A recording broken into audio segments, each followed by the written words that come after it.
ദൈവതിരുനാമത്തിന് മഹത്വമുണ്ടാവട്ടെ. Bible reading പ്രോഗ്രാമിൽ സംബന്ധിക്കുന്ന ഏവർക്കും കർത്തൃനാമത്തിൽ സ്നേഹവന്ദനം. 2 ശമൂവേൽ 15 അധ്യായം നമ്മൾ വായിക്കുന്നു. തൻ്റെ മൂത്ത മകനെ വധിച്ച അബ്ശാലോം പിതാവിൻ്റെ അടുത്തിൽ നിന്ന് മാറിപ്പോയി. അവനെ ദാവീദിൻ്റെ സേനാനായകനായിരുന്ന യോവാബ് മുഖാന്തരം അവൻ വീണ്ടും ദാവീദിൻ്റെ അടുത്ത് വന്നു. അങ്ങനെ താമസിക്കുമ്പോൾ രാജ്യത്വം പിടിച്ചെടുക്കാൻ വേണ്ടിയുള്ളതായ ഗൂഢാലോചന അബ്ശാലോം നടത്തുന്നതാണ് ഈ അധ്യായത്തിൽ നമ്മൾ വായിക്കുന്നത്. അവൻ എല്ലാ ദിവസവും പ്രഭാത സമയത്ത് നഗരവാതിക്കൽ പോയി നിന്നിട്ട് രാജാവിൻ്റെ സന്നിധിയിൽ പരാതികളുമായി വരുന്ന ആളുകളെ കണ്ടിട്ട് നിങ്ങളുടെ പരാതി ന്യായമുള്ളതാണെന്നും എനിക്ക് ഇപ്പോൾ അധികാരമില്ലാത്തതിനാൽ ഒന്നും ചെയ്യാൻ സാധിക്കത്തില്ലെന്നും നിങ്ങളെപ്പോലെയുള്ള പ്രശ്നം പരിഹരിക്കുവാൻ ഇവിടെ ഒരു ക്രമീകരണവും രാജാവ് ചെയ്തിട്ടില്ലെന്നും ഒക്കെ പറഞ്ഞ് അവരുടെ സ്നേഹം അദ്ദേഹം പിടിച്ചു പറ്റുകയാണ്.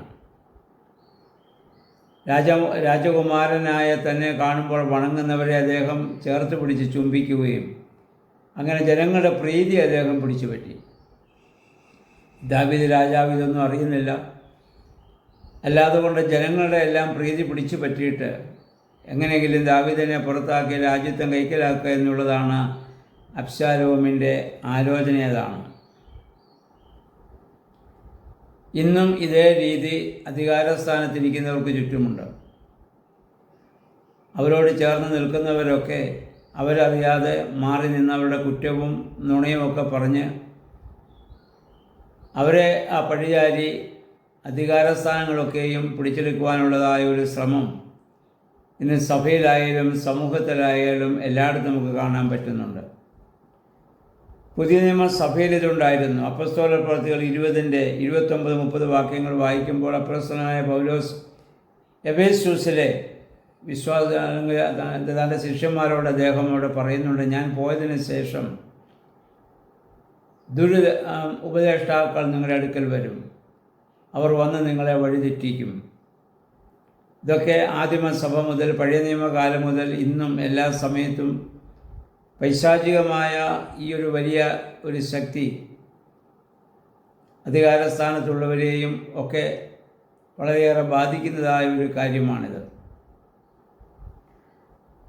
അത് കഴിഞ്ഞ് രാജാവിൻ്റെ ദാവീദിൻ്റെ അടുത്ത് വന്ന് താമസിച്ച് 4 വർഷം കഴിഞ്ഞപ്പോൾ 4 വർഷം കൊണ്ട് ഏകദേശം ആളുകളെയൊക്കെ അവൻ്റെ വശത്താക്കി. അതിനുശേഷം ദാവീദിൻ്റെ അടുത്ത് വന്നൊരു കള്ളത്തരം പറഞ്ഞു.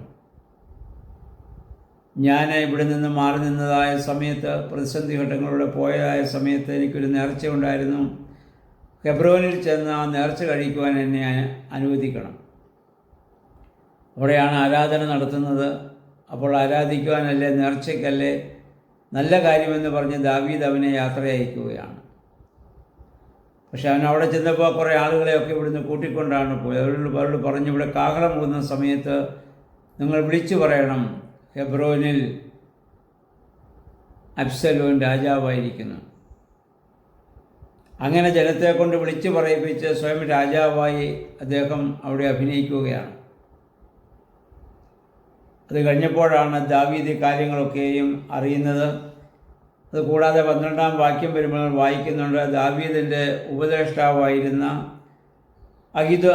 അഹിതോഫലിനെ അദ്ദേഹം ഈ അബ്ശാലോം വിളിച്ചു വരുത്തി തൻ്റെ കൂടെയാക്കിയിട്ട് രാജാവിനെതിരായി ഗൂഢാലോചന അവിടെ നടത്തുകയാണ്. എങ്ങനെ ദാവീദിനെ പുറന്തള്ളി എനിക്ക് അവിടെ രാജാവായി തീരാൻ സാധിക്കും?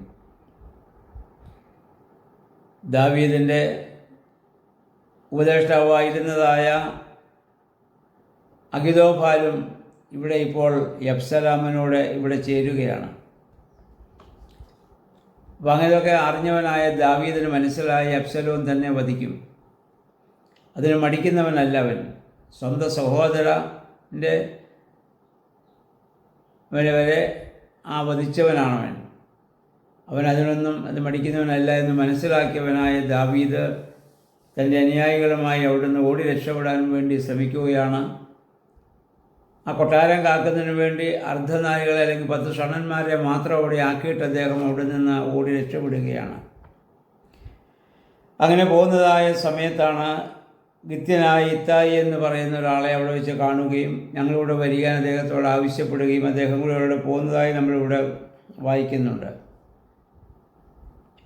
ഈ ഓടിപ്പോയതായ സമയത്താണ് ദാവീദ് 3 സങ്കീർത്തനങ്ങൾ എഴുതി. 55 സങ്കീർത്തനം 55, 60, 63 ഈ 3 സങ്കീർത്തനങ്ങളും ഈ ഓടിപ്പോക്കിൽ ദാവീദ് എഴുതിയതാണെന്ന് ചരിത്രകാരന്മാർ നമ്മെ ഓർമ്മപ്പെടുത്തുന്നുണ്ട്.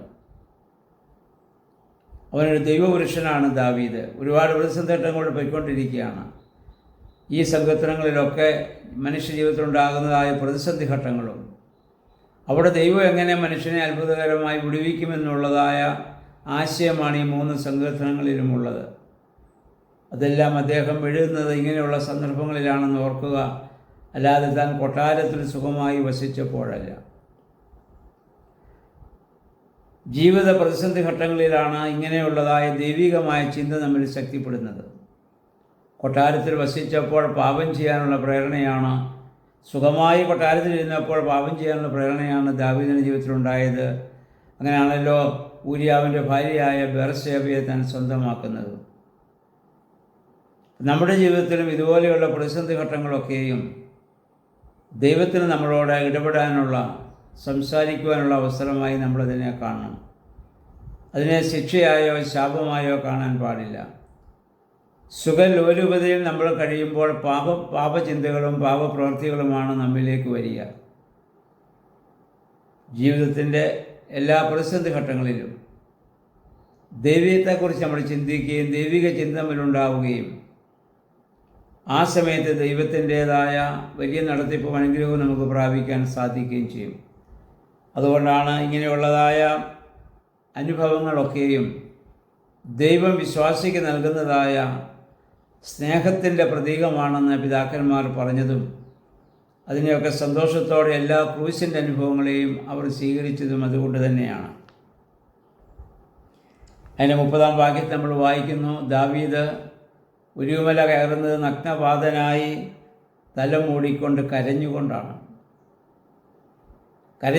അദ്ദേഹം അത് മലമുകളിലേക്ക് അദ്ദേഹം പോകുന്നത്. കൂടെ ഉള്ളവരും ദാവീദ് കരയുന്നത് കണ്ടപ്പോൾ കരഞ്ഞു എന്ന് നമ്മളിവിടെ വായിക്കുന്നുണ്ട്.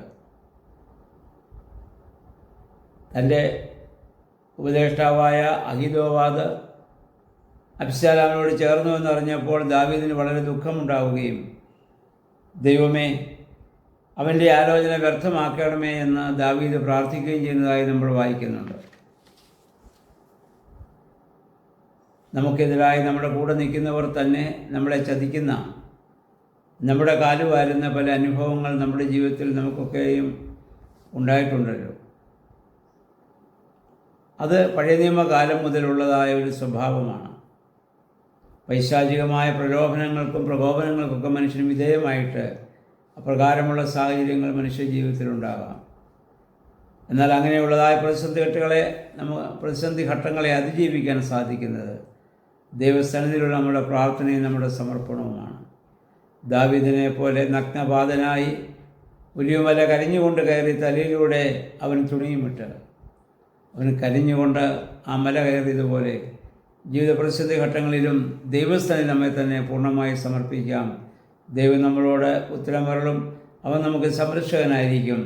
ആ ദൈവത്തെ അറിയുവാൻ ദൈവമേ അങ്ങനെ ഞങ്ങളുടെ വേദപുസ്തക വായനകളും ധ്യാനങ്ങളും സഹായിക്കണമെന്ന് നമുക്ക് പ്രാർത്ഥിക്കാം. ദൈവം അതിന് നമ്മളെ എല്ലാവരെയും സഹായിക്കുമാറാകട്ടെ.